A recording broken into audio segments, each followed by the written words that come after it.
Now, frankly speaking, I have been running away from teaching this. It's not because I don't know what to say, but it's complicated.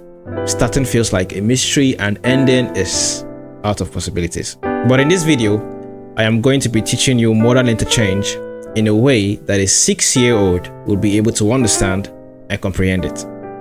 Wish me good luck. Now, before we begin, let's lay down the objectives for this tutorial. Firstly, we are going to be learning about modal interchange and all the mysterious theories surrounding it. Secondly, we are going to be learning about the characteristics of modal interchange. And lastly, we'll learn about the techniques for voicing this modal interchange concept. Alright, so firstly, what is modal interchange? Modal interchange is a technique where chords are borrowed from a parallel key to add harmonic color and interest to a piece within an already existing key. Now, just in this definition, it could seem confusing, but let's break down the key concept. Parallel keys. So what are parallel keys? Parallel keys are keys or scales that share the same tonic note. For example, C Ionian shares the same tonic note or tonic key as C Phrygian. Now, if you're not familiar with your modes, C Ionian is the same thing as the C major scale. You know it. Do, re, mi, fa, sol, la, ti, do. Okay, that's a technical name they give to it. And the C Phrygian is the same thing as the A flat major scale, but we are starting from C, making C the tonic note or the tonic key. So the soft notation will read mi, fa, sol, la, ti, do, re, mi. So when you cite your soft notation starting from mi, and when we translate that note to the musical alphabet to C, C is the tonic center. And just to make things easier for you, in case you don't know your modes very well, if you don't know that is C Phrygian, you just say you're playing the A flat major scale but starting from the 3, which is mi, fa, sol, la, ti, do, re, mi. Having said that, we've seen that C Ionian and C Phrygian and possibly other modes like the C Locrian all share the same tonic key, tonic note, or the same parallel key, which is C. Now you must understand that there's a difference between parallel keys and relative keys. Parallel keys all share the same tonic center, but they have different notes, while relative keys have same notes, but they share a different tonic center. As we've seen that the C Ionian and the C Phrygian all share the same tonic center, but we can clearly see that they have different notes. So in the C Ionian, we don't say the D flat, the E flat, the A flat, or the B flat that we see in the C Phrygian. But when we talk about relative keys, for example, as we have the C major or the C Ionian, okay, is relative to the A minor scale. We can clearly see that they all have the same notes, but they have different tonic center. So one is starting from C, the tonic center, and the other is starting from A, making A the tonic center. Now, another key concept we need to define is the word key. So what is a key in musical concept? A key refers to a collection of notes or chords that form the tonic center or home base of a piece. So when we say A flat major or D flat minor or F mixolydian or G flat Phrygian, these are keys. And for you to understand it, I want you to look at it in terms of a powerhouse, right? A powerhouse where electricity flows. So the powerhouse is the tonic center, and the electricity that flows to the neighborhood is the scale or the set of notes that flow from that tonic center. Now, I must confess, I am very bad at illustrating, but I'm trying my best to see that you can understand what a parallel key is and what a tonic center or a tonic key is, because these are key concepts to understand and comprehend the concept of modal interchange. Objective number 2, characteristics of modal interchange. Modal interchange involves borrowing keys, not changing keys. So we are not modulating here. We are going to maintain our existing key, but we are going to borrow chords from a parallel key for a while and still return back to our existing key, because our existing key is our home. We must all go back home. So let's say my existing key is C. All right. I can decide to borrow chords from C Phrygian. Okay. And again, for those of you who don't understand yet the technicality behind these modal names, I've told you to look at this as A flat major scale, but starting from C. So I can say I want to borrow chords from A flat major, but technically speaking, I'm borrowing chords from the C Phrygian. Okay, because I'm borrowing chords from a parallel key that shares the same tonic center with my existing key. So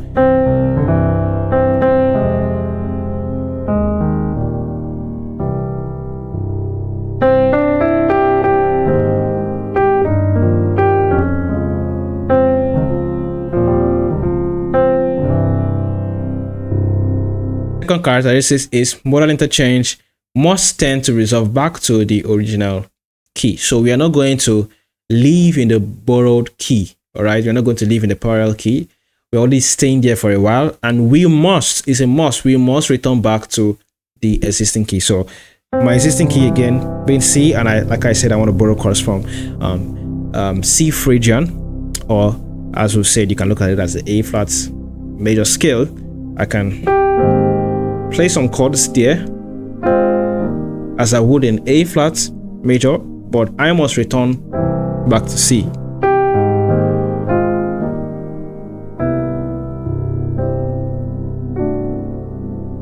Thirdly, modal interchange tends to have a turning point chord that will lead back to the existing key.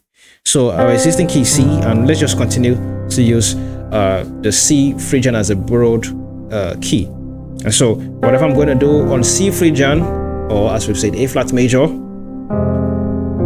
I must find a chord that is compatible to resolve back to C. And this will be different for some of you with what you would like best. And so this is relative. Okay, this is relative to different individuals. Now, the last characteristic of modal interchange is the possibilities are endless. When we talk about modal interchange, we're talking about negative harmony. We're talking about tritone substitution. It's just endless. There are endless possibilities because there are so many parallel keys that we can get from a particular tonic center. So this is not something we should worry ourselves over too much, okay? Because you can't really get it all. You can't even near it. It's too broad. The possibilities are so much. Just scrap the surface and you'll be fine. Now to the third objective, which is the technique. Let's discuss various ways or various techniques that we can use to be creative about this concept. Now the first one will be what I call switching modes. So we can go from one mode to another, again, for a short while and return back to the existing key. So C major being my existing key, I can decide to borrow chords firstly, let's say from C Aeolian, okay, which is, you can say, the C minor scale, okay, and then maybe for a short while and then I switch to C Locrian,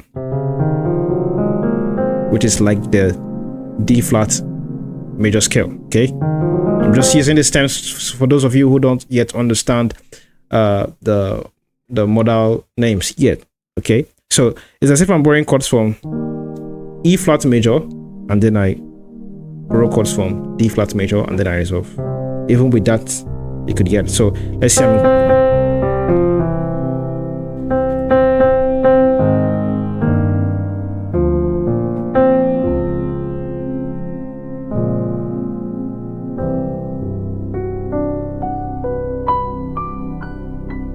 what I did was I played the 4 of E flats, played the 1 of E flats, played the 5 of E flats, then I switch the mode, okay, because at this point I'm doing C Aeolian, and then I switch the mode to C Locrian, and then I'm playing the 2 of the C Locrian, because like I said, remember I told you it's like you're playing the D flat major scale. Okay, so I'm in the C Locrian mode and I play the 2 of the C Locrian, and then I play the 7 of the C dot crayon, and I'm back to the 1. Now these are just simple ways you can be creative with this concept. Is huge, but with time I'm definitely going to keep adding more lessons to this series so that you can get a better understanding. And I'm also going to add more lessons in the extra course section, so you should definitely check that out. Before I show you a second example of what I mean by switching modes, some of you may be wondering, how do I know the chords? Well, it's that simple. Just follow my example. All right, I'm trying to make this as simple as I can, so don't think too much. All right, don't think too much about it. This is broad, this is wild, so you can't really get all of it. Don't think too much about it. Here is it. For example, we talked about borrowing chords from the C dot crayon, and like I said, if you look at this, it's like the D flat major scale, but I'm starting from C. I'm starting from the 7. Si, do, re, mi, fa, sol, la, ti. So you have to look at it like you're in the key of D flat for a moment, and you're just going to take chords from there. So the 7 is what? You should know your 1 major, 2 major, 1 major, 2 minor, 3 minor, 4 major, 5 major, 6 minor, 7 diminished here. So the 7 is a diminished, and you work that up to the 1, you get a major. You work that up to the 2, you get a minor. You work that up to the 3, you get a minor. You work that up to the 4, you get a major. You work that up to the 5, you get a major. Work that up to the 6, you get a minor. Work that up to the 7, you get a diminish. Now you can extend at 7-degree chord, so you get a minor 7 flat 5, major 7, minor 7, minor 7, major 7, dominant 7, minor 7, minor 7 flat 5. So this we just do. So that is how I'm getting the chords. So if I want to borrow, I just pick a chord from there, right? That's why I said you have to try out this yourself, experiment with this, practice, because the kind of chords and the mixture of chords that I will use, you might not like them. Okay, they might not be your preference, so you have to have your preference. So let's see. I'm going to take chords from, let me speak in this manner because I've already explained. So I'm going to take chords from A flat major, and I'm doing that because I'm taking chords from the C Phrygian, and it's as if I'm playing the A flat major scale. So that's the whole concept. And I'm just going to pick the 1 chord here, and I'm also going to take chords from the C Phrygian. And let's see, let me take the 2 chord. I'll take the 2 chord, which is E flat minor. So my existing key,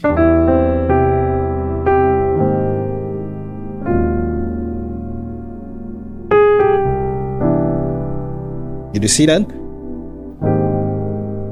1 from the A flat major, and I took the 2 from the D flat major. So I'm playing the 1 of A flat major. Again, you can use extensions.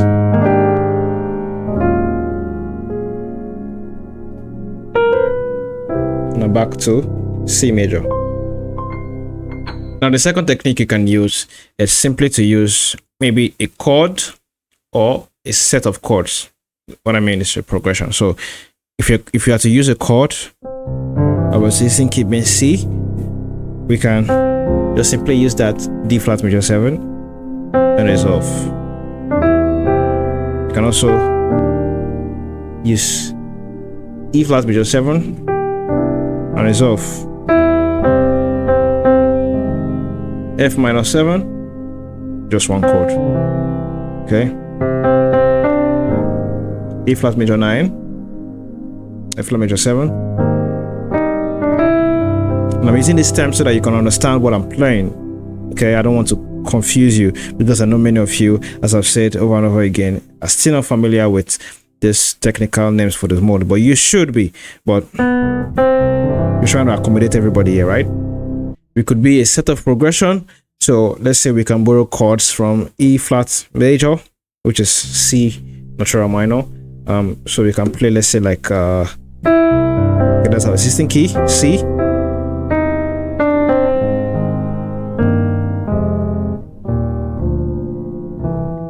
So what I did was to play the 4,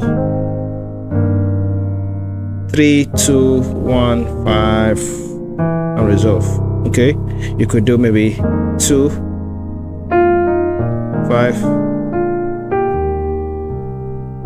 Yeah, that should be the one, resolving back to the existing key. So I'm doing the 2. I'm doing the 2, 5 in the key of E flat,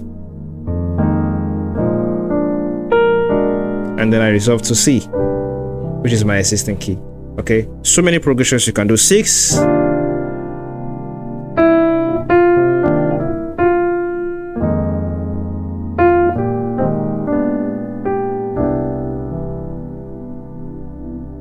Now a third technique would be embellishment. So for example, we can take the tritone sub.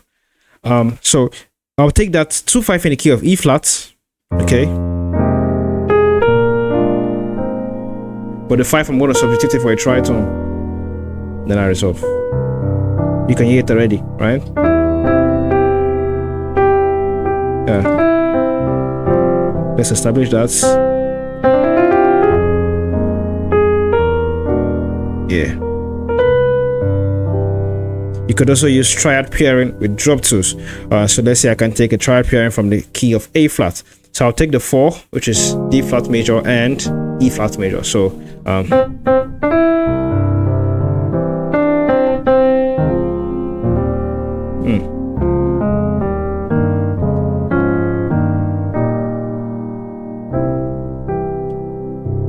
triad pair.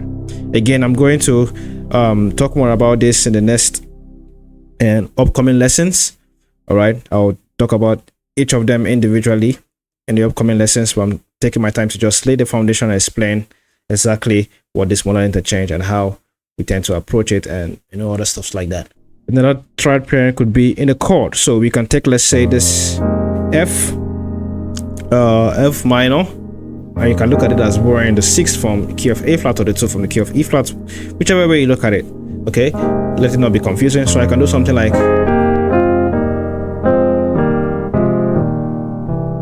see that?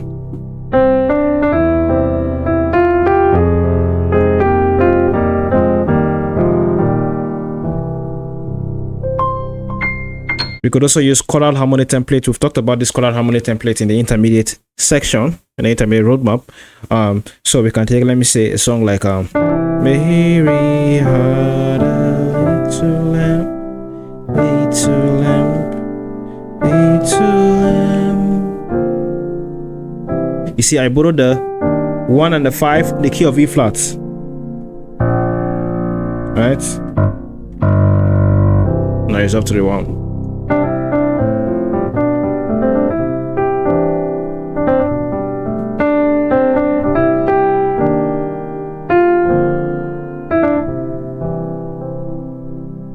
We could use drop twos, okay?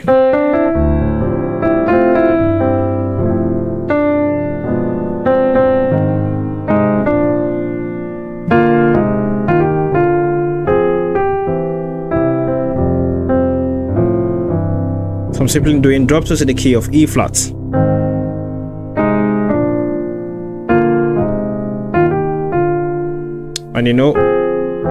And when we talked about the first technique about switching modes, we can switch between different modes in drop twos or with these techniques. But again, we'll try all this stuff in the upcoming lessons. A fourth technique, and the most interesting technique for me, is to play outside the modal interchange. Now, this may seem a little bit confusing because even to me, I'm trying to find a way to illustrate the name. It's something I discovered myself.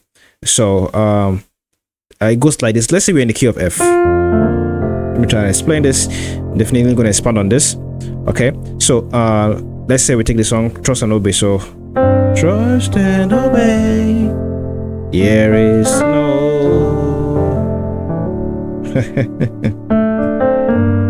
what I did here was I made D major my existing key. Now remember, we talked about this. This might be confusing, but stay with me. Remember, we said you shouldn't leave your existing key.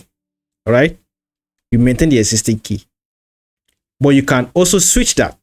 Okay, you can break the rules. So what I did was to break the rule. F was my existing key. I was playing the song in the key of F. Trust and obey, there is no other way. But I broke the rule and I made D my existing key. So I now did the modal interchange parallel to D major. So I picked out I think I'm taking this from the D Locrian. Yeah. No, it should be the D Phrygian. Yeah, the D Phrygian.